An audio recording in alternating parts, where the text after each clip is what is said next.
Well, now I have a new way to describe my awesomeness, shaky pudding. I'm Jackie. White lightning is what he got in prison.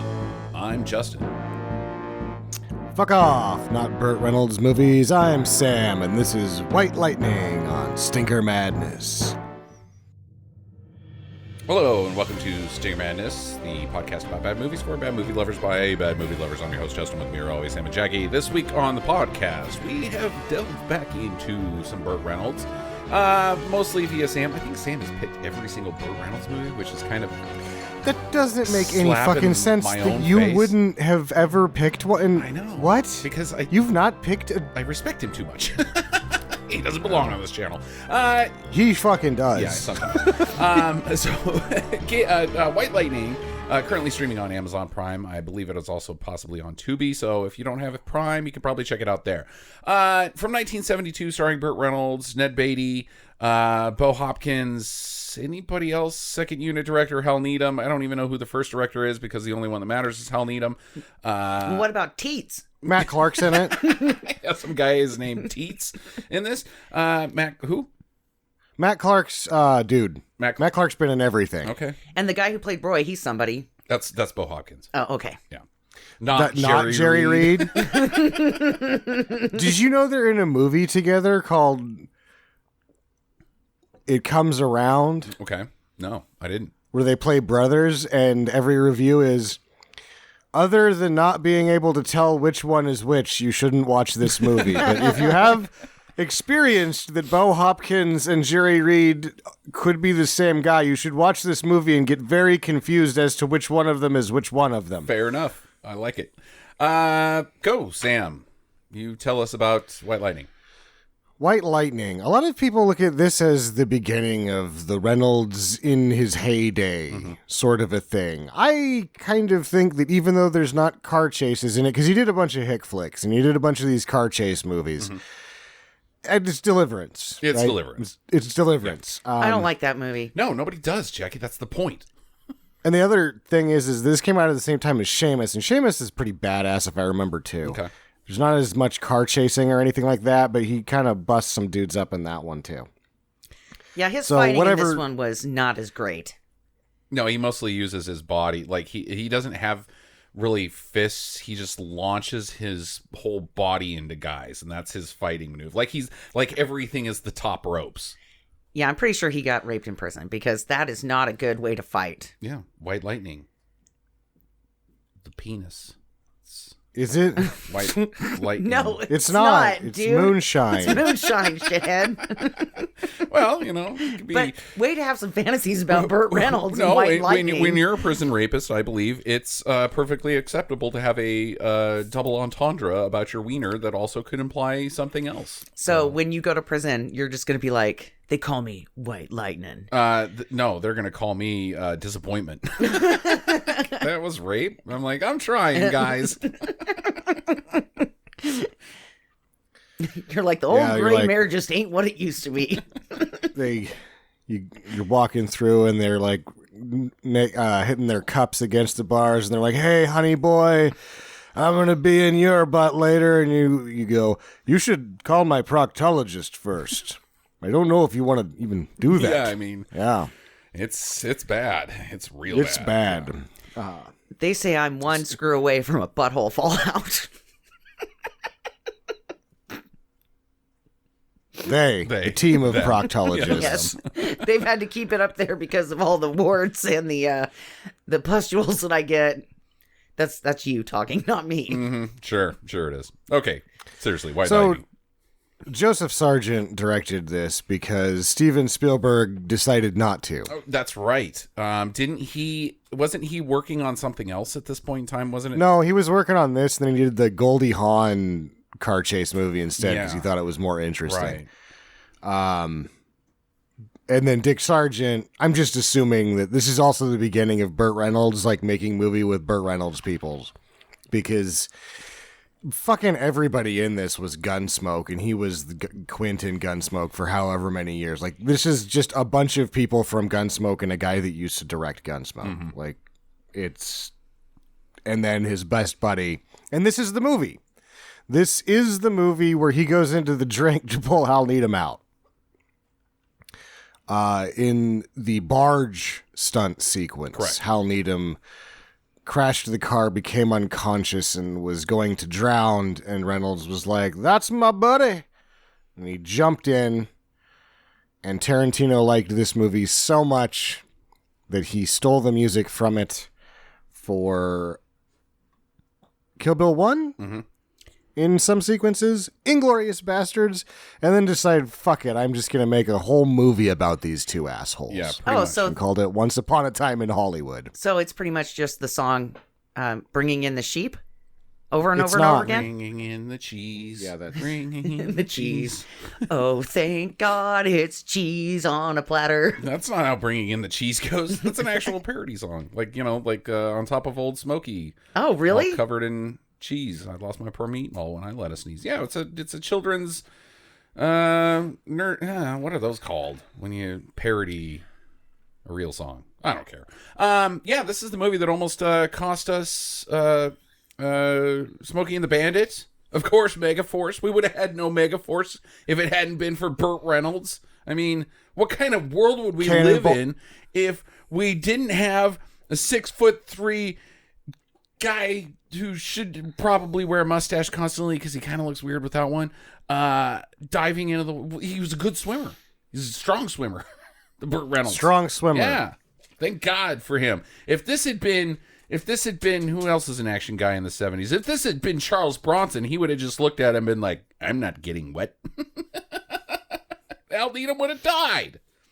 Charles Bronson would have just quietly punched the river away from Hal Needham. Are you sure that's not Chuck Norris? I don't know if Charles Bronson has that power. He just mostly stands there and goes, I'm telling you, we really gotta get Hard Times in front of you. You're gonna change your tune on Bronson. water looks gross. I don't think so. I'd rather not. The writer also would go on to give the script to Burt Reynolds, William Norton being the writer. Burt Reynolds is like, no, this is shit. Why would I do this? And he's like, well, you get to direct this one. And he's like, I love it. This is the greatest script I've ever read, Billy. Let's do it. And that was his first... Reynolds' first directorial efforts were in television. It was probably, I think, one of his 3 fucking cop shows. I didn't realize that Hawk and B.L. Stryker. I completely forgot about B.L. Stryker. But he had done a few episodes, or at least one episode of Hawk before he directed Gator. But Gator was the first feature film that he directed. Oh. And then Stick was the last sort of the heyday movies. He still did some stuff after that as a director, but for the Reynolds heyday ends at Stick, and Sharky's Machine was, of course, squarely in the heart of the golden era Reynolds directorial efforts. Hey, speaking of Gator, I'm going to shock you two. Are you ready? Oh, boy. Are you ready? I have got my movie for next week. Hey! It's Gator. She came prepared. Yeah. Okay. All for right. once, right? Yeah, we'll finally put that the big debate to rest. But let's finish up this movie before we discuss the debate. The big Archer debate where he can't remember which part of which movie is which and which one's better. Yep, the Archer debate. Okay. I'm going to be honest. I thought that 2 of these scenes were in fucking Gator. They probably are. Yeah, I mean, I thought the barge was in Gator. I was like, oh shit, that's not in Gator? Fuck. I think if memory serves, Gator's much more him punching guys than driving cars. This is the driving Gator. cars. The other one's the punching guys. This is a lot more sort of focused on the rest of the county, whereas Gator is about Gator McCluskey putting his boot up everybody's ass and jumping shit in cars. Gator's before or after Walking Tall? That's a good question. And it brings me to this movie may have made $6 million, because what's more important in this period than Walking Tall versus the Reynolds' business is that in 1971 we had Billy Jack. So these ones in 73-ish, they haven't decided to do the wide release like Billy Jack did. So there's like Gator's probably Reynolds' first one that he's like, that guy has the right idea. I'm going to put Gator across the nation all at once. Okay. All right. Yeah, I would definitely say that Billy Jack is the foundation for this genre of movies, but White Lightning contributes a lot to all of them. And isn't Gator our lost episode? No, that's Gator Bait. Gator Bait. Yeah, okay. with Claudia Jennings. There is Gator Bait in this movie. There is. Yes, there is. Okay. There's also it's like at the beginning of the movie. There's also something else with a gator in it that I'm really unclear with, but we'll get there. Anything else, Sam Boney? No, I mean that Bo Hopkins not being Jerry Reed things about the. How is that guy not Jerry Reed? How is he not Jerry Reed? I don't know. I guess he doesn't have a wonderful singing voice, but maybe that's the diff. Okay. White Lightning. Basically, how we got this set up is it's Ned Beatty getting the opposite treatment from Deliverance. Instead, he's the bad guy in the bayou. Squeal like a pig, Canoe. He's not. He's like, it's awful hot. I'm going to blow a hole in you. And then does. And you're like, oh, shit. Ned Beatty can kind of pull off anything, can't he? He really can, because he is a bad guy in this movie. Like, it really works. What was amazing to me is that they had this whole rowing scene, but the shore's not that far away. So, like, why wouldn't you just put the boats in closer to where you're going to drown them? Because that's a lot of fucking effort to pull an extra boat behind you. Because, Jackie, when you are a villain, you're not efficient. Villains are very not efficient guys. Think about all the James Bond villains. They spend all those resources building their secret private island of bullshit, and then they sit there and they lecture you while they're trying to kill you. Quote, unquote, trying. I mean, think about the Joker. He doesn't even want to get Batman. He just wants to fight Batman over and over again and get punched in the face by Batman because it's his shtick. When you're a villain, the entire point of being a villain is the act of villainy. It's the chase, not the rewards at the end. If you get rewarded when you're a villain, you just go back out and go do more villainy. There's no like, I've got all the villainy taken care of. No, the point is the villainy. Oh, so he just wanted to freak these two out before he killed them. You gotta roam out there, and he's whistling. He's whistling, bringing in the sheep. Yeah, bringing in the cheese. You know, give him a little Christianity before they go and meet their maker. That's the point. Not them going glug glug. Once you see the light fade from their eyeballs, you're like, can't I just have that the entire time I'm a bad guy? I don't want them to die. I just want to watch the life drain from their eyes. Yeah. Slowly panic as the boat takes forever to sink. And you realize he could have done this a lot more affordably. This boat has got to be somewhat expensive for this county. Yeah, I'm sure what an evil bastard. He's got access to some guy that's got a junkyard that he could just, put him in a car crusher and be done with it. But that's not the point. He's probably got his own alligators. Yeah, right. I mean, Bricktop had those pigs, Yeah. I'm just saying, villains you gotta lean into villainy. Actually, you don't even lean into it. It just comes naturally for you when you're as villainous as Ned Beatty's character, J.C. Connors. Sheriff J.C. Connors. Kick you. Yep, gotta love people with just letters for names. Yep, yeah, well, that's how you be a bad guy. So Ned Beatty's getting the opposite treatment. He drowns a couple boys in the bayou. I didn't even realize there was bayous in Arkansas where this is filmed and takes place, but I guess there is. I guess so, yeah. Anybody want to go to Arkansas? Isn't that where the Ozarks are? No, that's Missouri. Oh, I have no reason to want to go there. I mean, we don't have any listeners in Arkansas. I don't think we've ever had a single download in the entire damn state. So we can throw them under the bus pretty hard. I mean, Des Moines gets it pretty rough, but maybe it's Little Rock. Do they have the internet there? I don't know. Good question. Or is it just all? I mean, is it still? When was the last time you even heard anything about Arkansas? I used to have to buy some ADA Braille stuff from Arkansas. Okay. Because it was so cheap that I was like, okay, I'm just going to deal with this. And they'd answer the phone and be like, oh, how's it going? And then there would be dead silence. And then a voice would come on and say, it's awful hard. And then like 10 minutes later, I would be laying on the ground and the phone conversation would still go on and I needed like some fucking unisex bathroom signs. Oh my God. And it could have taken like maybe 3 minutes, but it would take about 45. Jesus. And then I realized there was no amount of savings that made that phone call worth it. Yeah, we've got your inventory if you'd like it. Hey, Carol, you got any more of that lemon drink? I sure could go for lemon drink right now. You are talking in light speed versus what used to happen. You'd forget that you were talking on the phone sometimes. The pauses were so long. Excuse me. I was just sucking down some of this delicious lemon drink.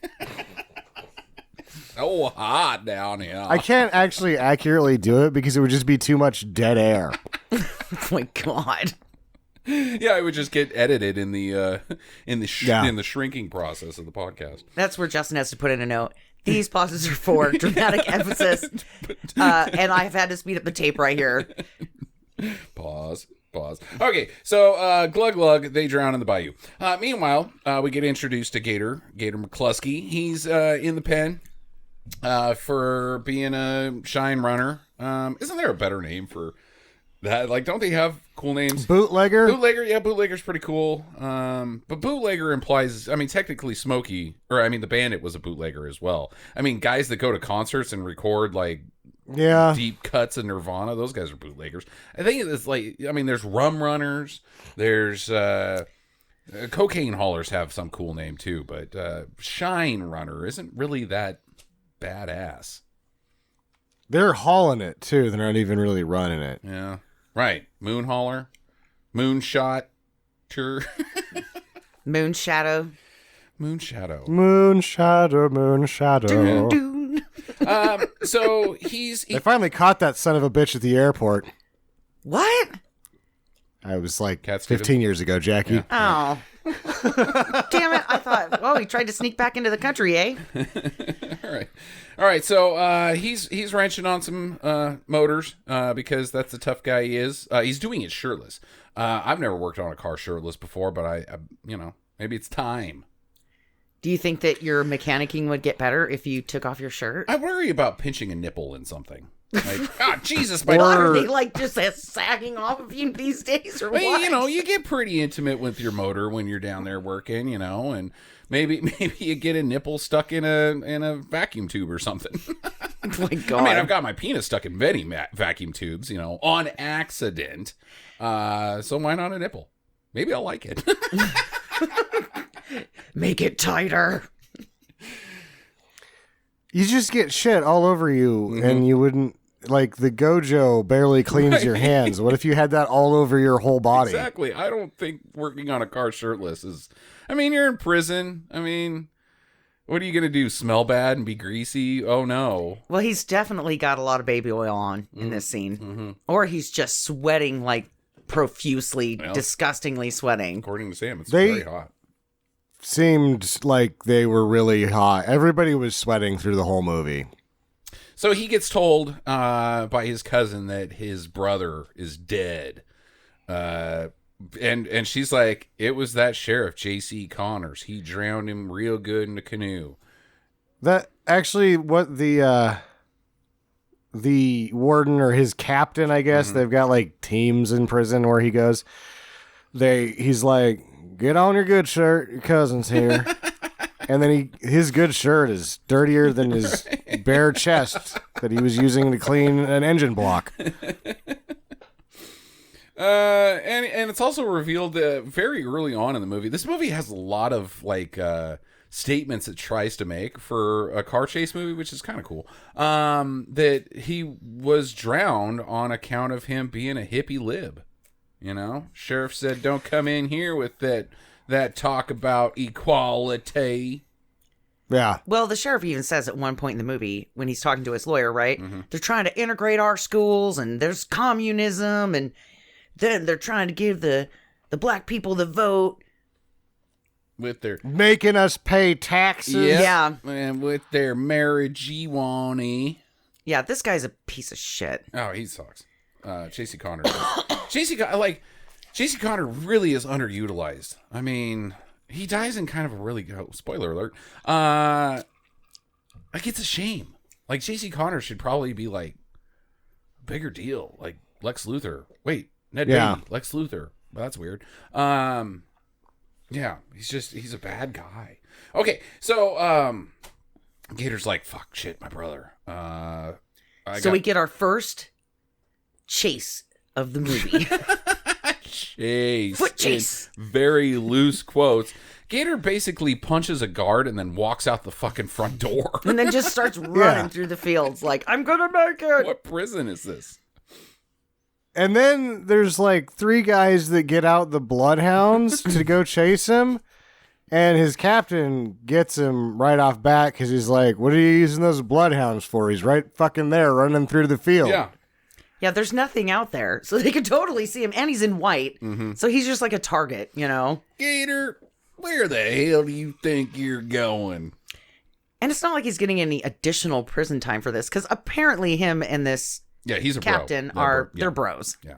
You're getting good with the warden. Is it? I mean, it says warden in the cast list, but he calls him captain. Right, he calls him captain. I don't understand, but okay. Let's do some hypotheticals here. If you're going to prison, you know, and you're like, God, how am I going to survive in prison? It's going to be hell. And some guy gives you the bad advice that says, find the biggest guy you can and punch him right in the mouth, which then prompts you to get your ass kicked by all his bros. What's your strategy? Do you try to get in good with the warden? Like, I'm going to be the warden's bro, and then that warden and I are going to be pals. I'm going to just try to be everybody's pal like Gator is. Oh, God. I have no skills that transfer to prison. So I would be like, please don't fucking kill me, like, every day. Mm-hmm, mm-hmm. And I would probably just be quiet and try to keep to myself or join a religious group that would protect me. So, like high school? Yeah. So, like high school in Idaho. And, you know, like, trying to integrate myself with a group of people that would protect me. And okay. Sam? I would try to make more license plates than anyone has ever made in one day. You're too good at your job. Yeah. But then what if...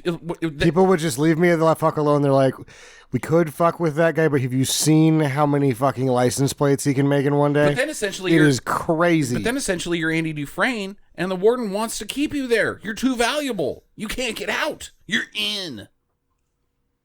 Andy Dufresne was going to be there the whole time anyway. Yeah, that's true. Okay.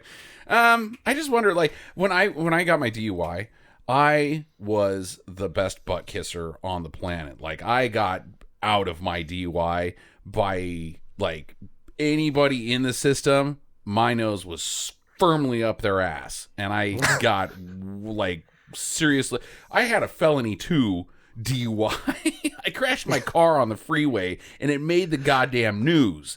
And nothing happened to me. And it's not because I was white. It was because I was like, I'm very sorry. So maybe, I don't know. I think I'd kiss the warden's ass. This is what I'd do. It also helps that you were in a state that the governor that was the current sitting governor had done exactly the fucking same thing 20 years ago. That's very true. Okay. Don't drive drunk, kids. It's bad. So he's like, Gator, get your butt back into prison. Gator's like, all right. So he goes back over there. He's like, wait a minute. If I got in here because of breaking federal laws, maybe I can get out of here by breaking federal laws. I like your thinking, Gator. This sounds like a fun movie. And so they call up the feds, and the feds are like, well, that J.C. Connor, he is a piece of shit. If you can get him on Various charges. No, they're only looking for tax evasion. Tax evasion, racketeering. Don't get him on that murder. Yeah, we don't care about murder. They can't get him on the murders. Yeah. But they can get him. Well, technically, murder isn't a federal crime. It's a state crime, right? Unless you murder across borders. Unless you murder across borders and the FBI is coming after you. Is that like doctors across borders, but you're a murderer across borders? Right. Exactly. So that's why they want him on the tax evasion and the racketeering, because those are federal crimes that you can get him on. Do you know what a serial killer that kills in multiple states, do you know what their favorite song is? Eastbound and Down? No. 50 nifty United States from 14 original colonies. Shout 'em, grab 'em, nail 'em, pound 'em. And he's like, because I checked off 43. I fear. When I close, serial killers, what festive jest. when I go to sleep at night and I have to close my eyes, it scares me. Sometimes I see her looking at me while I lay there, and I don't know what to do. Nobody's going to help you. Somebody call someone. I live with the psychopath. Okay, all right, so so they're like, yeah, get him. We'll give you a bitchin' ride. And let you go meet up with some rednecks and do your thing. And a very nice attaché case. Yeah. Ooh, that's what she hones in on rather than the bitchin' ride. Sam, what is this card? It's an LTD. Is it an LTD? It's an LTD with a 429 in it. Huh. I thought the LTDs were a little bit more boxy at this point in time. That thing is not a sexy. It is a 4-door shit brown LTD. It is not hot looking. It's a turd. It is a brown turd. This is the Ford car, but what's under the hood is boner inducing. Yeah, and I think it's the LTD was. Did they do the Galaxy LTD for a while? Oh, yeah, there was a Galaxy LTD. Got the extra long trunk. Is that what's going on there? Yeah, so it's not an LTD. This is a Galaxy LTD. Yeah, it's a giant ass car, but it's got all of the. She's got it where it counts under the hood. Yep. Well, he needs a giant ass car because he's going to be hauling shine. Yeah, it's a shiner car. You got to have a big car. You got to stiffen up those shocks, which does impact. Which is another compliment for his superior driving skill. Because when you stiffen up those shocks, she doesn't handle as good. You got a big load of weight in the back end. Well, you're oversteering all over the place. But he is so good at driving that he's equipped. Too equipped to quit. So, goodbye. Go meet this guy at the racetrack is what they tell him to go do. He's instantly chased by cops because he's like, this thing has got about 375 fire-breathing horsepurs, and I'm going racing. I'm making it towards that county line. One of the first, he gets the car from him and he flips him off, and they had to animate out his middle finger. I did see that. There was also a couple. Ned Beatty. Oh, yeah. Ned Beatty. When he meets Ned Beatty the first time, he says, "What's the two thing? I'm scared of only two things: women and cops." And Ned Beatty says, "Yeah, and I bet you're trying to hump both of them all the time," which is like, hump. What? And then He says fuck. You can clearly see a mouth fuck. You can see Burt Reynolds say something else when he's like, "You're a penis. Uh-huh. Listen up, you giant ass." And then Ned Beatty also says, "Well, that's a bunch of stuff." Stuff? What is this? Die Hard 2 on TNT? Yeah, it is. Why? It's Die Hard 2 one. Oh, they must be going for the PG because there's no PG-13 at this point in time. I don't know if they knew what they were going for when they started making this, and they were just like, well, probably can't have a lot of swearing or nudity. Right? But why? Because of the kids? The context of this movie is not kid-friendly. It's about killing a cop. That's not kid-friendly. I don't know. I'd let my kid watch it. I would also, but it shouldn't be. This should be an R-rated, like, let it loose, boys. This is an R-rated movie. Why go for the PG? It doesn't make any goddamn sense. Well, it's a bunch of stuff. No, it's a bunch of shit, Ned Beatty. God damn it. When did Rated R happen? Rated R was after the code breakup.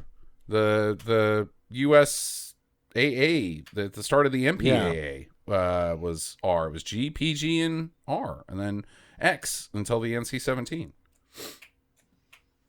I like Rated X movies. And then the PG-13. You like Rated X movies? Mm-hmm. Name one.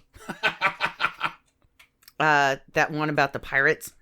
The one about the pirates. The women pirates. The one about the women pirates. Pirates of the Caribbean 3. Yes, that's it. Horpocalypse. Midnight Cowboy. It's Rated X. I've never seen that. Yeah, it's pretty good. Pretty good movie. The one where Harvey Keitel's cock comes out. It's Rated X. I do not know if Who's That Knocking at My Door is Rated X, and I also do not know if Bad Lieutenant is Rated X. I'm pretty sure Bad Lieutenant is Rated X. Okay. Yeah. Something else was Rated X that I recently learned about that I was like, really? Really? Okay. Frankenhooker. Too many exploding hookers. Okay. So, where the fuck am I? Oh, he goes into town. He ditches these cops. He's too good of a driver. They're like, shit, where'd he go? And he heads to his mom's, and his mom is like, don't do anything stupid, Gator. I can't take another loss in this family. But I totally want the ashtray that they've got on their porch. Oh, I didn't notice it. It was like you know that big brass Spittoon?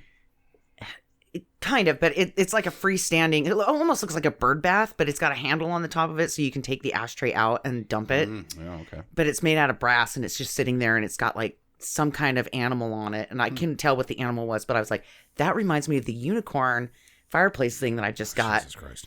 And I was like, I kind of want an antique ashtray that looks like that now. So I'm going to be looking for one. All right, fair enough. What do you think the McCluskeys are doing with all their cash? With all their why? What makes you think that they have? Because he's talking about bringing in the crops. Mm-hmm. They got like tons. There's tons of crops in their fields, and he's supposedly later on in the movie we find out that he has the best taste in moonshine there is. What are they doing with all that cash? Who, Dad or Gator? Ma and Pa McCluskey. Farming's really expensive, so it is pretty expensive. I would think that. So he's moonshining to pay for the farm? I think so. Yeah. Well, then fuck the farm. Fuck the farm. Just moonshine and keep the cash. Right?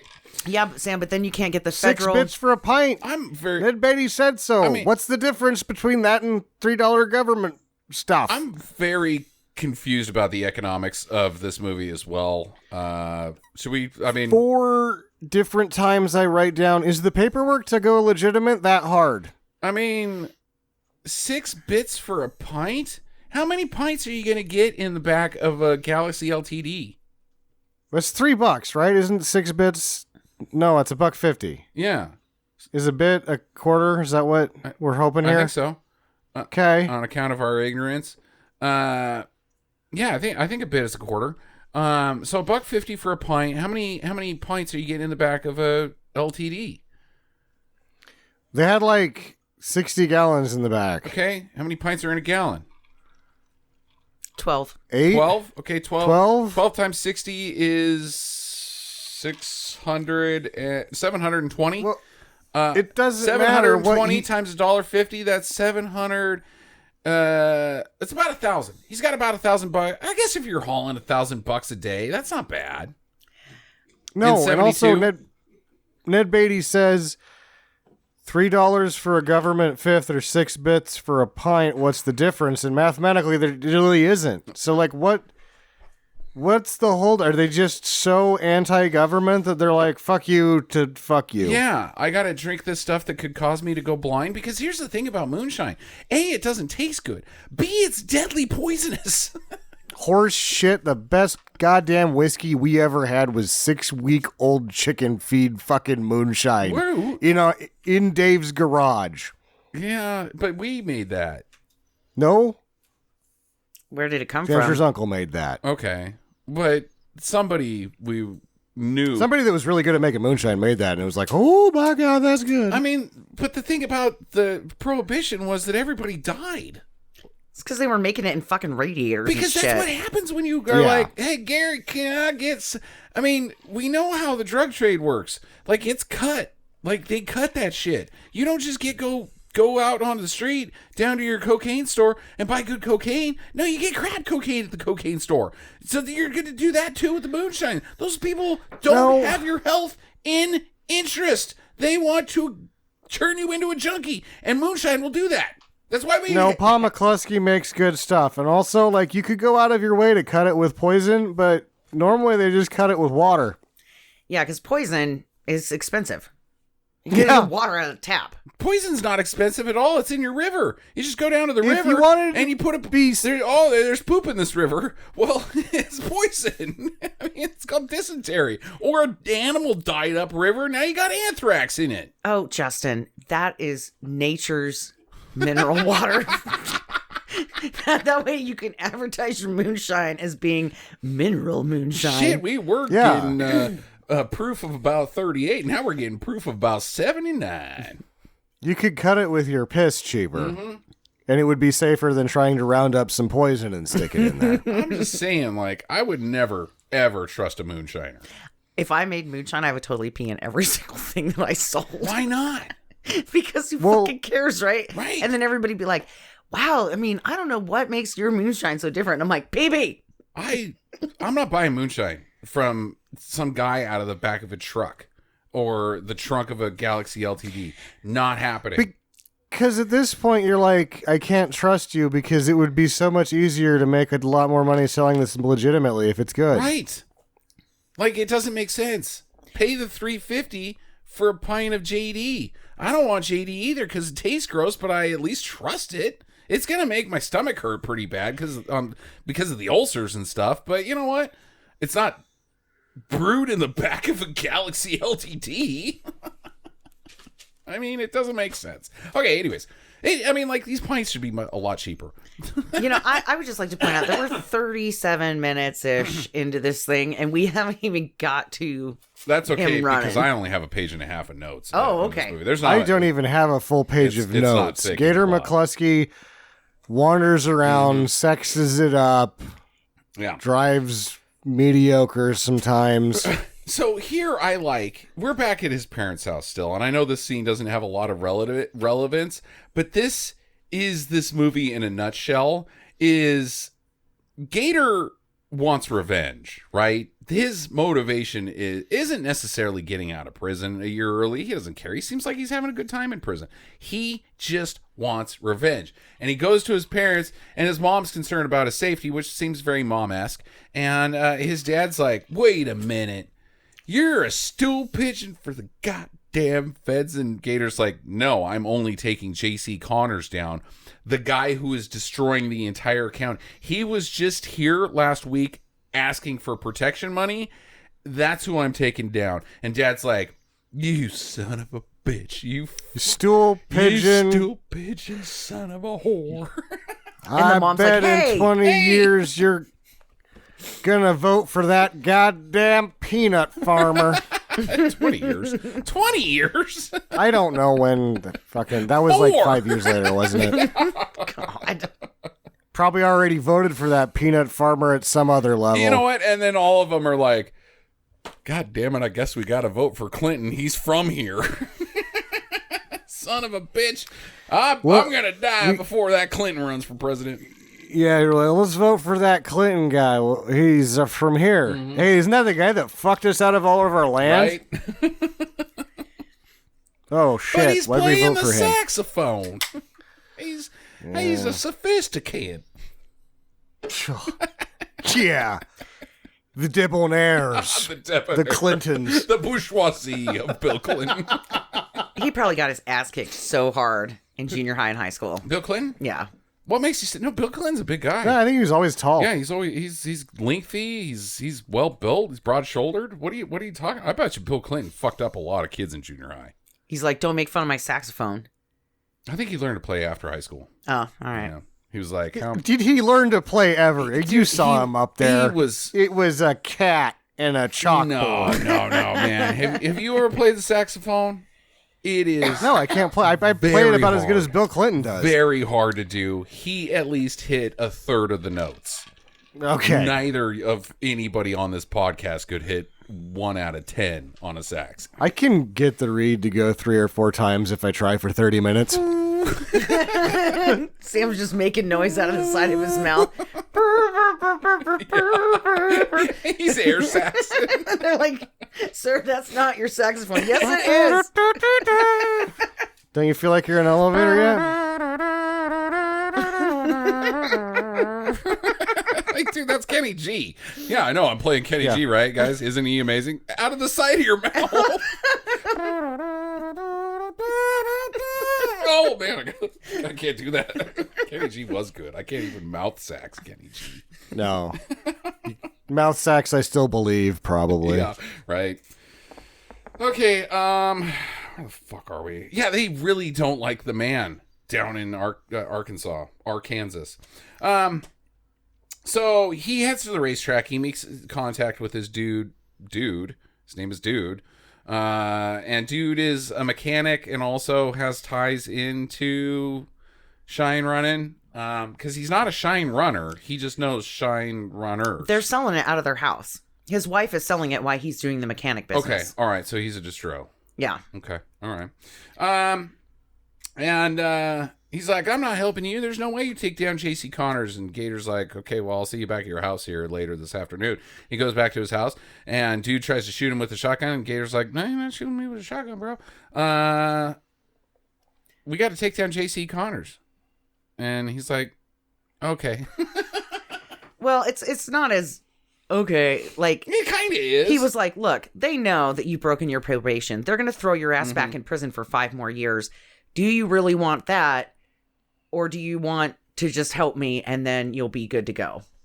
Right. So their first step is to meet up with Bo Hopkins' character, Rebel Roy. Yeah. Well, this is also the first we barely see of Diane Ladd, whose name was spelled wrong in the credits. Oh, I didn't even notice Diane Ladd was in this. Yeah, Diane Ladd was Dude's wife. They spelled her name in the credits with Really? 1D at the beginning. Yeah. No idea. And her and Bruce Dern's real-life daughter, Laura Dern, is one of the children's. Oh. Most likely the blonde one that was on the tire swing. Yeah, probably. Laura Dern. Starred This was her first appearance on screen. Okay, all right, that's cool. I mean, there's a lot of shittier movies you can make your first appearance in. I'd be pretty like, dude, I was in White Lightning. All right. What's your first appearance in episode 1? Oh, you're the kid that ruined that. Yeah, right? Oh. Oh, come on, dude. Jake Lloyd. Seriously, he didn't ruin it.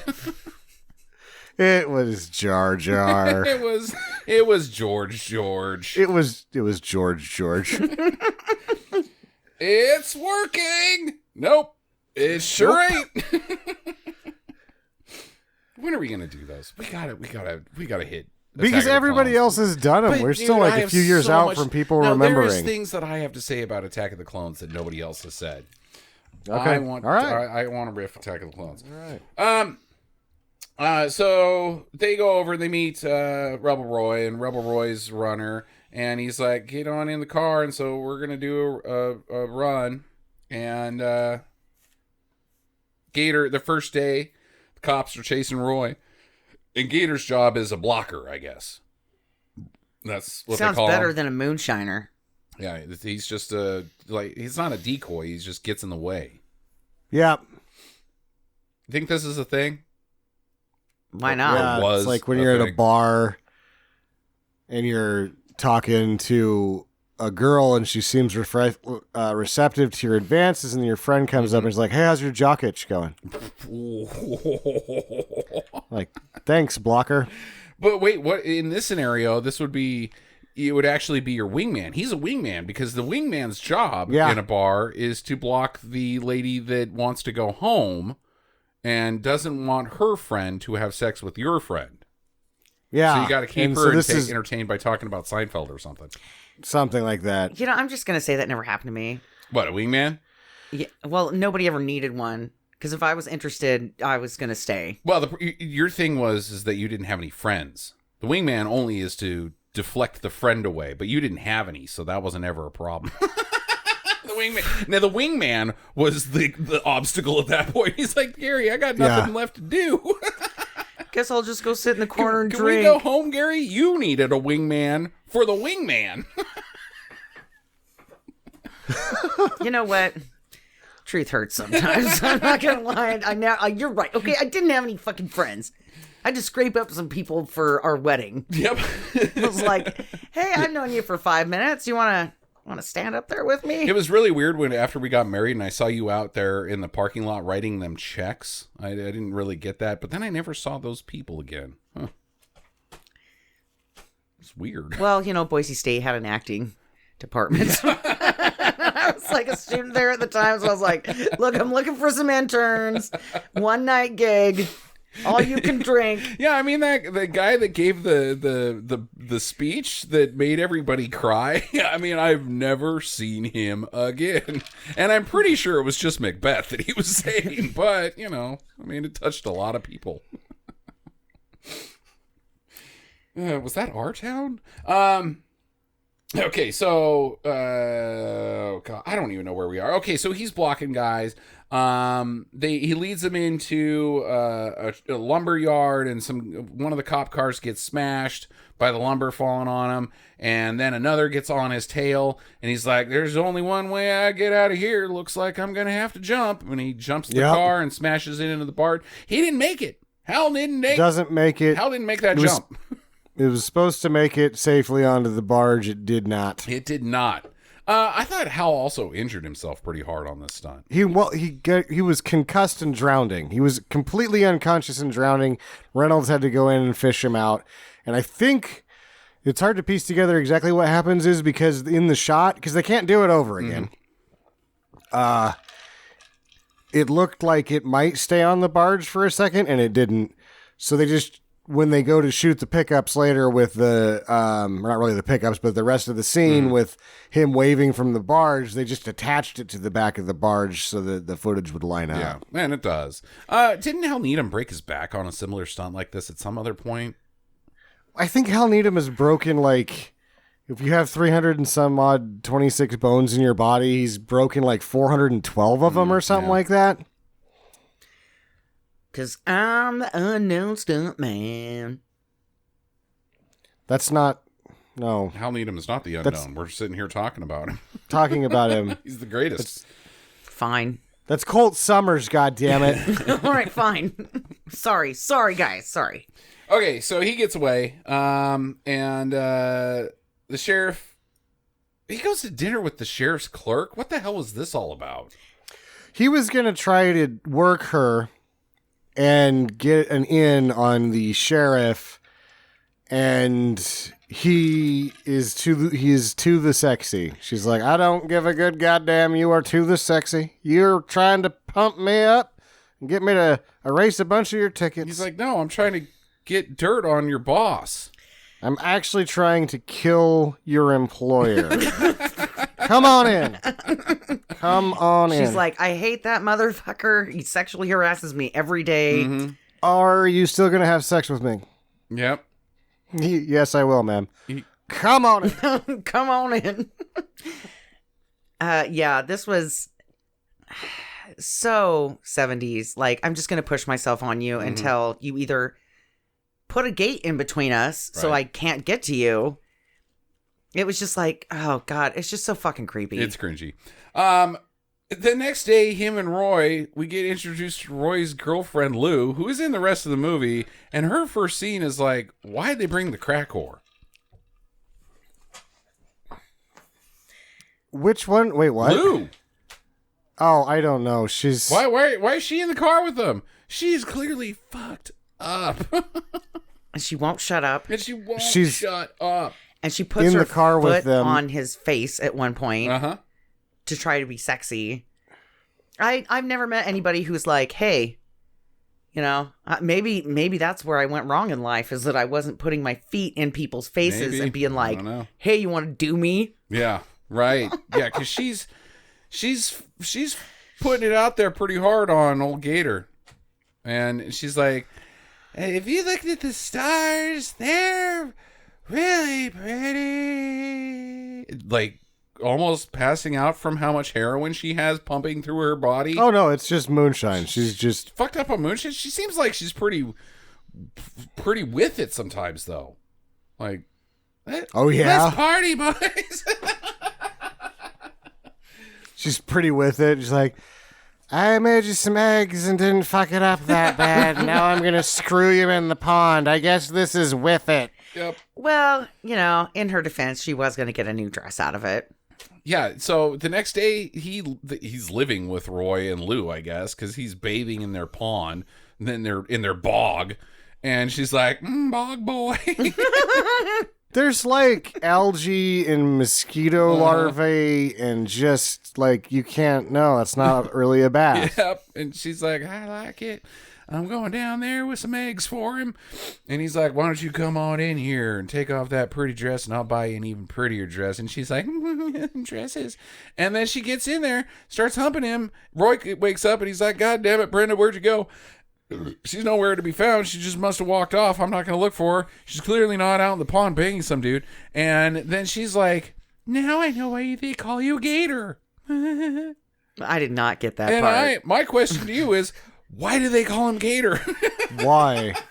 Because his fucking first name is Gator because his parents. His had name him is in- not Gator. His name is Bobby. His nickname is Gator. Why do they call him Gator? If it has to do with his libido or his... Sam, you're the residential look shit up guy. They call him Gator because he's got a penis that shrinks inside of his body until it's needed, and then he ejaculates into the water until the ejaculate finds fertilized eggs. Is that why they call him Gator? If it was more simple than that, and she's still quite drunk, Roy couldn't see them 30 feet away because the moonshine had taken his vision for the most part. He also doesn't notice how soiled his underoos are. But she's like, I know why they call you Gator. And he's like, why? Because you like swimming. And he goes, good guess.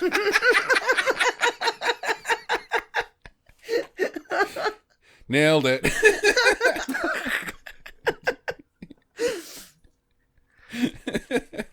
Because he's going above and beyond even for a bath in something that's not clean water. He's just like swimming. Oh, my God. Now I know why they call you Gator. I don't think you do, lady. Because you bite my neck and then thrashed around. Oh my God. You did a death roll on me. I almost drowned. I mean, you were tearing chunks of my liver out. I mean, it was wild. Maybe she put his foot in his ass and he fit like a boot. That's why they call him Gator.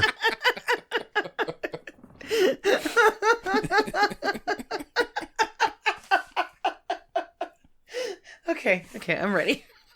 It's not comfortable, but I will admit it is snug. I'm not playing basketball in you, but you know what? I do look good. Oh, Oh my God. So the sheriff gets word that the feds are looking after him, and that they sent a man down, and that he's palling out with dudes. So now the sheriff's like, "All right, we gotta check out dude." Not before I blame everything on communism, which was weird. Like, And black people. man, well, no, he blames black people on communism. Everything centers around communism. Goddamn commies. Which I'm like, dude, yeah, Russia sucks pretty hard, bro, but what's with all the other stuff? this is my biggest head scratcher on the whole, well, we can't, what do they care? Like, these guys can't buy washing machines that work for me. And the state employees, the federal government's trying to tax that. And so we have to skim it so that we can have our washing machines. And then some guy doesn't go, well, the state liquor dispensary board actually does exactly what you're talking about legitimately. It's the same thing without being against the law and killing teenagers in a pond. Right. Well, But then he doesn't get to kill teenagers Then in he a doesn't pond. get to kill teenagers in a pond. Oh my god. Fuck off. Fuck off, J.C. Connors. And be the bad guy in every movie because you should be. You are the bad guy of reality. Like if we have bad guys, guess what? They don't live on deserted islands that are shaped like skulls, and they don't have skull heads and have a staff of power and all that bullshit. Our bad guy is J.C. Connors. He is the most real bad guy that exists. Right now, J.C. Connors is in a fucking goddamn big rig blocking up the airport in Ottawa. Talking about the darkies. He's a piece of shit.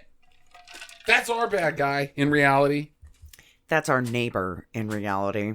Oh, our neighbor's not J.C. Connors. They're not that bad. Jesus Christ, Jackie. Just 'cause they're not that bad. I mean, fine. I had to call the They're cops on them loud for being sometimes, loud but- one time, but I'm pretty sure they're not like, we gotta burn every goddamn person that doesn't look like me on a fucking stake in the ground. And also, I like killing teenagers. 'Cause... No, he doesn't. He just likes the bears. yeah, he just likes the bears. God damn it. Shut up, you two. Jesus, man. It's mean. That's our son's best friend's grandpa. You're an ass. I'm also moving our son to a neighborhood temporarily that has a fuck Biden banner on the entranceway to the subdivision. Yes, it does. Okay. Yeah, we gotta go, Brandon. On the somebody ripped off an entire billboard down and exposed bare metal so they could do a red go, Brandon. And it's been over 2 months and nobody's done anything about it. Look, yeah, I mean, I'm gonna pull a J.C. Connors right here because All right. America isn't what it used to be. We used to be a proud country of villains, where our villains weren't pussies that would say things like, "Let's go, Brandon." We'd fucking burn a cross in somebody's yard, god damn it. That's the kind of bad people Americans were before. Now we're a bunch of pussies. The moonshine money and you kill the fucking hippies. Now we're Let's a bunch go, of Brandon. pussies. You can't even say fuck. What is wrong with you? What is Let's Go Brandon? Oh my god. Oh my god. Nope. She's Nope. Okay, she's so anyway, a white delicate little lighting. flower. Let's keep her unsullied by the trash that is our existence. Okay, so Connors go and his boys, they go down to the dudes and they hassle his wife, and there's some implied we're gonna put things in your butt, but they don't get to. And she's like, he's not here, get the fuck out of here. He's like, okay, well, he's not here. Meanwhile, Gator, he sneaks into his main brewer's office. Is that, I mean, this bald guy, Bear? is that his name? Big Bear? Big Bear. Yeah, the main shiner. he's the moonshiner. So he's taking some notes. He's got some dirt. He's got the dirt he needs, essentially, I think, is what this movie's implying by this. And then later, him and Roy go down to this bar, and he's still taking notes. Like he is a stool pigeon, because he's taking notes on this guy's black. It's a brother bar, and he's like, "Fuck, I can't bust these guys for just." The dancer is too good. Yeah. Have you seen their dancer? She is too good. Yeah. Well, no, he's got all these names in this book, and then the last guy's name that he writes in the book's like, "Oh, you're Jim McCluskey's boy. Right. Tell your old man so-and-so said hi." And he's like, God damn it. "You know what? Fuck this." And he throws the book in the fire. Right. And then I don't know what the fuck Roy's doing at this point, because he gets a board, like he's going to get it out of there. Well, he says that he has caught him writing love poetry for Lou. And he's like, oh my God, you are an idiot. Yeah. You are really stupid. So they get in a fist fight, but they end up... Is it a fist fight Yeah, or not is really. it a bear hug? It's a bear hug. And Gator's really going to work him over here, but he punches him in the ear. And that hurts. So he only kicks his ass so hard. He's like, "Ow, you punched me in the ear." Yeah. Meanwhile, J.C. Connors is torturing dude's dad and being like, where the hell is he? And they get the dirt and they go and they fucking shoot dude in the chest. And dude dies. Bummer. Meanwhile, Roy runs away like a little fucking chicken bitch. What's up, Roy? He leaves Lou there. Yeah, he's like, Yeah. good rapings to you. I'm Yeah. out. Because I've heard that these cops are rapey. And I don't want to be raped in the butt, but you can take it. White lightning. Okay. So they take Gator and Lou inside, and they're going to drown Gator in the same way that they drowned his brother. So Gator's like, I'm going to drink so much that I'm not even going to know what's going on. You guys got all this shine around. I'm just going to get real fucked up. And you know what? We'll be pals for a little bit. And I understand you got a job to do and yada, yada, yada. And I'm going to allow you to do that job. But I'm going to get so drunk that I'm not going to even have to worry about it. You do you. I'll do me. You know, everybody deserves a chance on this planet. You know, whether you're drunk or not drunk. But mostly if you're drunk, that's good. And they're like, man, you're a pretty cool guy, Gator. And then Big Bear is like, hey, leave that woman alone. She's obviously not willing. Yeah, I'm bring her back in here. Look, I will put lead in her face and her belly and in her back as she's running away. I'm not above putting lead on her, but putting penises in her. Mm-mm. And you know what? We shoot women. We don't rape them. Big Bear seems like a rapist. Like, he would probably take his turn. Clearly, he's not. He had a woman of half his age curling her hair on the toilet at his house. Yeah, he'll chop a lady's head off in front of her children, but no, raping's beyond him. So it's at this point that Burt Reynolds notices that there's a shotgun behind him that's unattended. Yep. And so, being the gentleman that he is, starts telling them about a flag and an eagle tattoo that she has on her stomach. And you wouldn't believe it. Go check it out. So the three of them pin her down and are lifting up her dress. I want to see that dirt tattoo. Yeah, fuck you, Burt Reynolds. You couldn't just, like, I don't know, kick the guy in the knee, turn around and grab it. It's, like, right fucking behind you. I mean, I appreciate tattoo art. I got one on this arm that says Mom. The other one's an anchor. I got love-hate right here on my knuckles. I love tattoo art. Like, my friend Billy's got a dragon tattooed on his back. I mean, I'm not trying to sexually assault this woman. I'm just saying I appreciate good tattoo art. Mm-hmm. That's hard to do. The body is a canvas that the paint goes on. And Yep, you're just a creepy motherfucker who wants to sniff her crotch as you're looking for the tattoo. I mean, two eagles fighting over a snake, that sounds amazing. Like, on an American flag. On an America. I mean, how more patriotic can you get? We just wanted to get that dress off so that we could stand her up on a table and put our hand over her heart and pledge to the goddamn allegiance to the goddamn America, because the commies are trying to take all this away from us. It's just patriotic, Jackie. I mean, I'd actually be goddamn un-American if I didn't take that lady's dress off. Yeah. You might as well call me a goddamn Russian. Okay. So he uses her as bait, as a distraction, to grab the shotgun. Shoots a couple of them. One guy shoots his own guy. And he bonks Big Bear on the head, and Big Bear's pretty pissed. But they get away. They get in the car, and they drive off. It worked. But he got winged on the way out. Gator got winged. Took a bullet. No, stop. And so now he's injured, and she's driving. And she takes him to a convent of pregnant ladies. Because if anybody's going to be able to shore up a bullet hole, she knows that this sassy nun will be able to do it. Well, more than anyone, she knows that not one man in that town wants to set foot in that lady's yard, because they're the one that put all those underage girls there. That's right. I like to call this place the Sisterhood of the Traveling Panties, because the panties said, we're out of here, and leaving vaginas to be ruined. Panties are like, goodbye. Yeah, it's a convent of unwed mothers is what they are.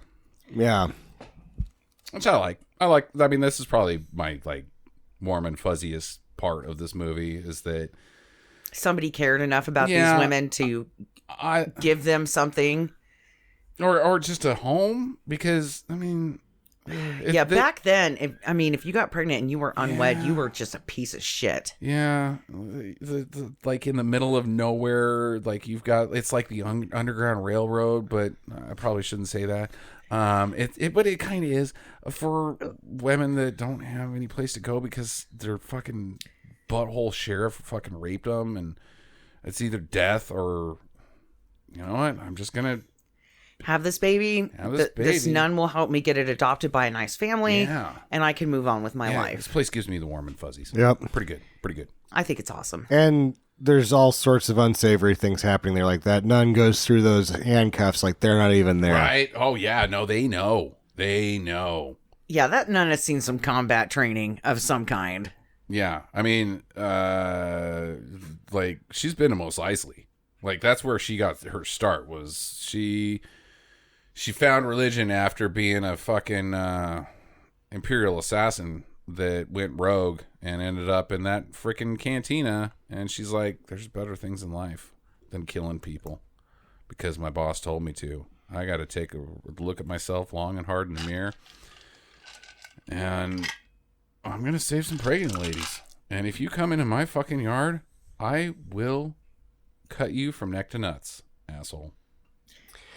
With the size of that town, what are we talking? Like they're knocking up half of the teenagers? At a steady clip. At a steady clip. Like 14, time for the nun's house.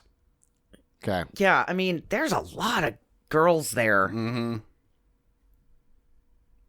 It was really sad. Yeah. So then the sheriff shows up there. Like, they come running in. Gator, the sheriff's here asking about you. You gotta get on in here. How'd the sheriff fucking get up there? He looked pregnant. He just knows. He's like, fuck boys. We gotta go over here. And he's like, Sheriff, half of those are yours. He's like, I know, goddammit. It was just a routine visit.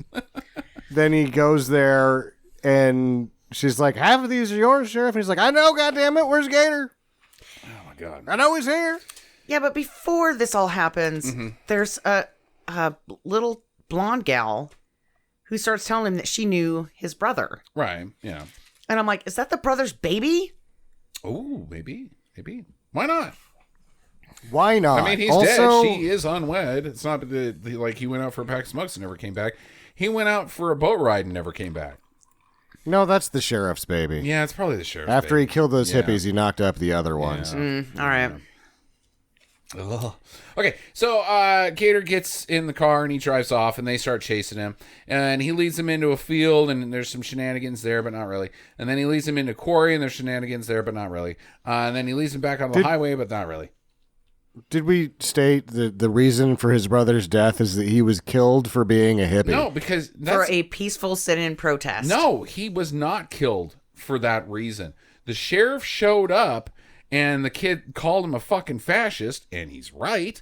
And that's when he said, nobody calls me a fascist pig. I hate communism. I'm blue-blooded American. Well, you're not actually. You're a fucking fascist pig.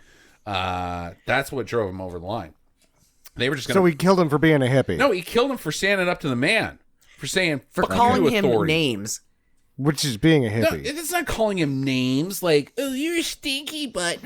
He called him a fascist. That's not calling somebody a name when they are an actual fascist. That's calling it like it is. He stood up to authority. Said, fuck you, you don't have a warrant. Get the fuck out of here. Which is what I would do to him as well. And then I'd get shot. And then, you know what? Gator McCluskey come avenge me too. Just like he did George Floyd, right? Anybody? Gator McCluskey? Nope. Punch that pig in the face. Dante fucking asshole douchebag. Punched him all the way into prison. Ha ha! That's justice. Fist of Gator McCluskey came in. Put the hammer down. Okay, peacemaker. Calm down over there. Okay. Are you going to bring Eggly too? Eggly. Eggly would be my best friend. Little egg that you put a cape on and shoot some eyes on it. That's the best I could do. It's a sidekick. It's an egg. like in home ec class where you have to carry the egg around and don't let it break. That's my best friend. Be like, Eggly! No! Either that or you run out of eggs one morning and you're like, sorry, Eggly. but I gotta get my morning protein in. Like, that's my superhero origin. It's like, I'm like, just to some normal person, hey, can you hold my best friend for a moment? And then they trip and they crush Eggly, and that's my new nemesis. I will avenge you, Eggly. Just as soon as I go to the store and buy another one. Also, you were delicious. Okay.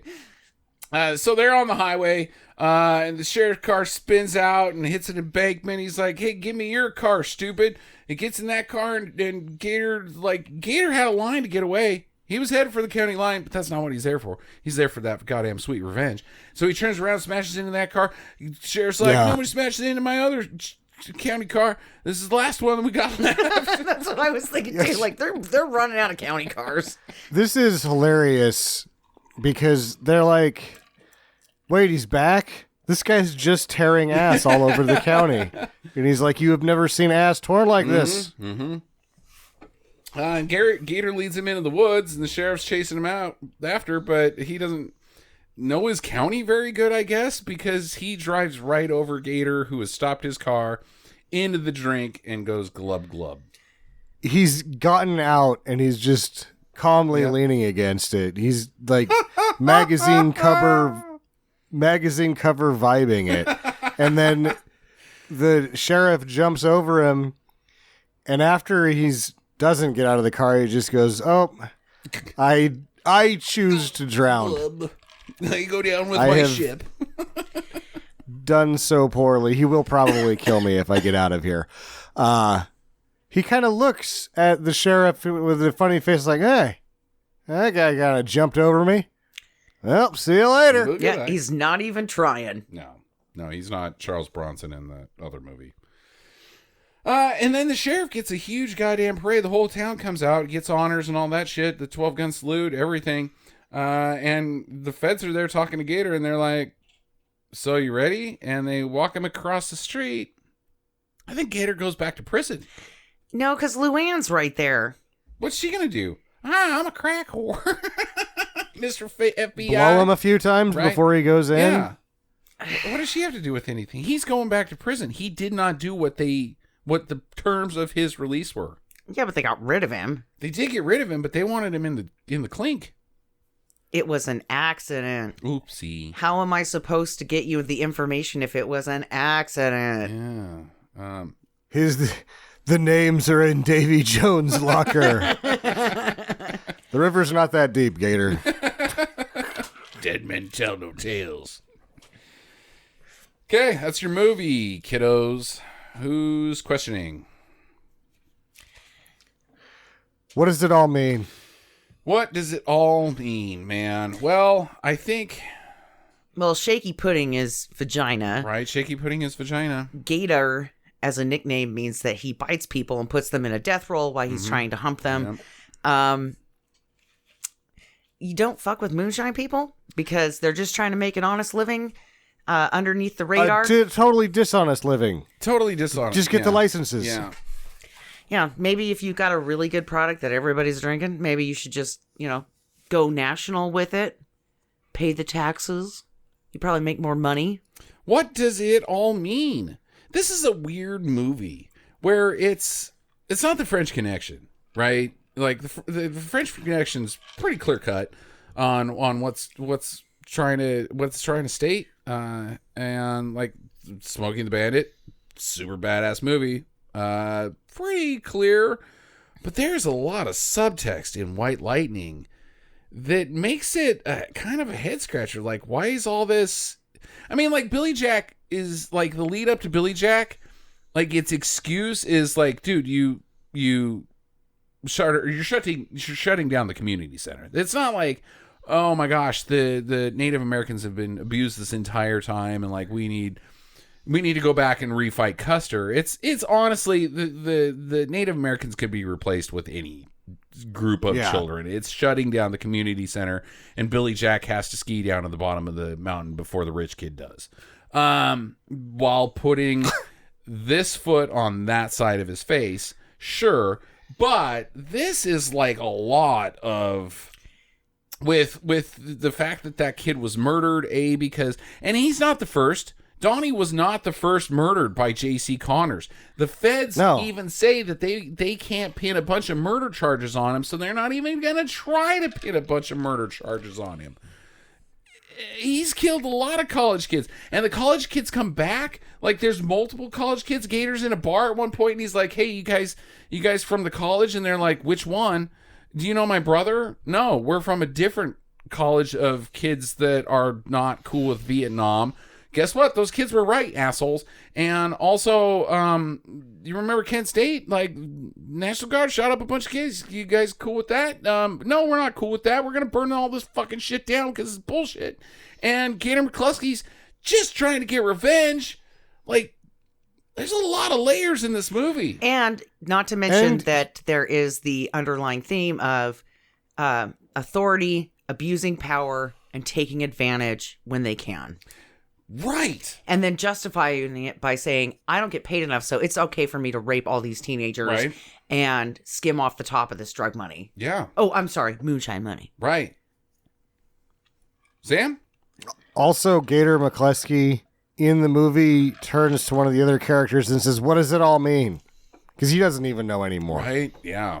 What does it all mean? And like, it's so weird in our modern society, under the microscope that we have, going back and looking at this film, and obviously taking the political standpoint of the college kids. Yeah, man, free fucking weed, or not free weed.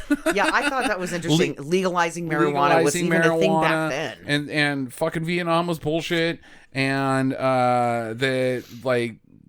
Anybody who is in a position of authority and saying that segregation is good should probably be fucking not in their position of authority. And then also, like, the opposing side of this weird villainy thing. Yeah, J.C. Connors is corrupt, but a lot of the people are like, get the fuck out of here, government. Yes, I know it's Arkansas and they're very Republican, but like that shift of like, everybody's saying, get the fuck out of our business, but also get the fuck out of... I mean, it's a weird... This is 1972 in a nutshell, I think. Like, you couldn't capture more America in 1972 than White Lightning. Yeah. Well, and not to mention that a sheriff is an elected official. Mm-hmm. So the town or the county is electing this asshole year after year after year... Right. knowing that he's skimming off their profits. Mm-hmm. Whereas if they just hired a rube, right? Clem. Yeah. Some guy's name's Clem in that county. Baldwin County. They cut their contributions down to like a fourth of what they were giving the other guy. Right? Yeah. I mean, that's a business opportunity. They are choosing Sheriff J.C. Connor. Right. And how many kids died? How many kids are fucking dying in this movie because of the moonshine runners? Like, just like, I gotta get away from the cops. Look, it has nothing to do with shine. If it wasn't for the shine, if there was no shine, J.C. Connor would find another way to kill those college kids. Yeah. And knock up the other ones. Ugh. Well, the ugly ones anyway. Whew. Oh, I feel... Not good? Feel tired. Feel a little... loose in the knees. Like, if I was gonna stand, I'd have to take a break from it because, man, that's just the booze. God, that could be the booze. That could be all the moonshine that I put in my body during this episode.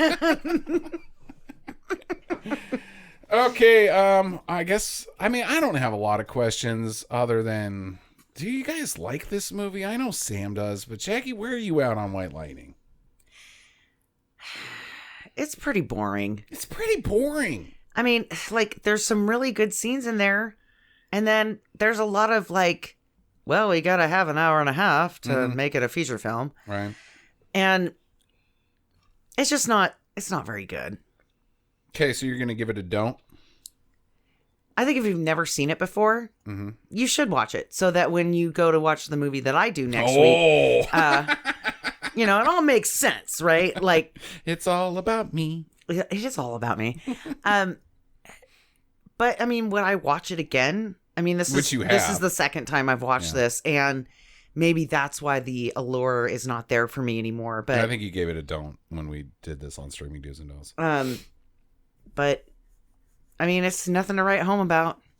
I mean, my problem with White Lightning is, yes, Burt's great in it, and yes, there is some great car driving, and yes, there's also like a lot of layers to it. It's a freaking onion.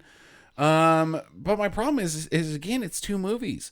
It's First Unit, and then it's Hal Needham, and I know that like it spawned this genre of car movies where we're bringing this over county lines, but I want it to be one or the other. Like, I want Gator to be on a revenge path. I want him holding the big stick and beating people with it that are bad guys, rather than like getting involved in car chases. I just think that the car chases don't fit because they're almost comedic. They're almost too Hal Needham. There's oh shit, Gary, you don't know how to drive, and you almost see Smokey in the role of J.C. Connor, and J.C. Connor's a terrible bad villain. Yeah, he drowns teenagers. Smokey doesn't do that. Smokey's just I'll get you, and then he goes home and eats a plate of spaghetti when he doesn't get it, and kisses his wife and has a nice sleep after they watch some All in the Family. Like, Smokey's not a bad guy. J.C. Connors is a terrible goddamn human being. Like everything has to be Dukes of Hazzard. No, your subject matter is too dark to have goofy car chases in it, and it just doesn't fit. It's Unit 1 and Unit 2 the movie. So I kind of agree with you. Like, now that you've said that, it does feel like, why isn't he more kick-ass? You know, like, he struggles through fights. He spent time in prison, so you know he's picked up a few moves. Yeah, that's true. And he just is kind of like a shithead. He's a driver. That's it. That's all he's good for. But he can't defend himself, and there's, you know, it's just like, okay, like, I want you to be more badass than you are. Yeah. It's a learning experience for everybody involved. None of these guys were big names. None of them. And this is their first grade, basically. Well, Teets, you know, he went on to do great things. Norman Teets. Boom operator. Sam, where you at? I love it because of everything you said. It doesn't even know what it's trying to do, so it tries to do 3 times of it. Yeah. It's 110 minutes long, and it should be 90. Yeah. It's some of the most charming, genuine performances by Burt Reynolds, and some of the most ridiculous. The car chases don't match the atmospherics of the normal scenes. Ned Beatty's one of the best villains. So he doesn't good. seem to fit in a movie with goofy car chases. It doesn't work as a whole, and I love it because of that. I like it more because it's a goddamn mess. Okay. And I've seen it a few times. I love this movie. I mean, I'm still giving it a do. Yeah, you and I have basically the first do. If you've seen it, don't. If you haven't, do. Yeah. I mean, wish we could probably say about Burt, any Burt movie, except for Driven, because Driven sucks so goddamn hard. Isn't Stroker Ace basically impossible to watch? I haven't tried that for like 20 years. Let's do Stroker Ace. I'm down with that. I saw it when I was a kid. I was like, this is okay. No, screw you both. We're doing Gator next week. Oh, yeah, I'm just saying down the road. Like, we could... I was looking at Burt's filmography again today, and you know how everybody was like, oh, man, he made such a comeback when he did Striptease. He was so good in that movie. And then... He was in Striptease? Yeah. And then the next year later, he was in Boogie Nights, and yes, he's fantastic in Boogie Nights. And everybody's like, see, he's back. He's back. And then he wasn't, because he was in a bunch of turd movies, such as Driven. He was in Archer. Yeah, and then he was in Archer. Yeah, his entire career, there was no falling off stage. Oh, he's never been John Travolta. He always made shit in between all of his good stuff. He did it the entire time. The guy would not say no to work. His good stuff was like, yeah, I like it. Is it good? is it good? Or like, Smokey oh, and he's the back in Bandit TV. is arguably He one of the never finest left movies ever TV. made. What's that? Smokey and the Bandit is awesome. arguably Yes, one of the finest movies ever made. but like he never quit doing TV. He always went back and tried to do a cop show every X amount of years. Like he never stopped. Like wanted to work.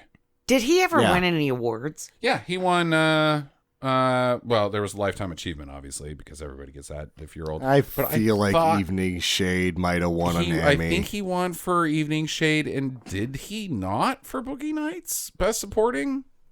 In Ensemble. Ensemble. There's no ensemble in the Oscars. There isn't. That's like a It's like a Golden Globe or something like that. Globe.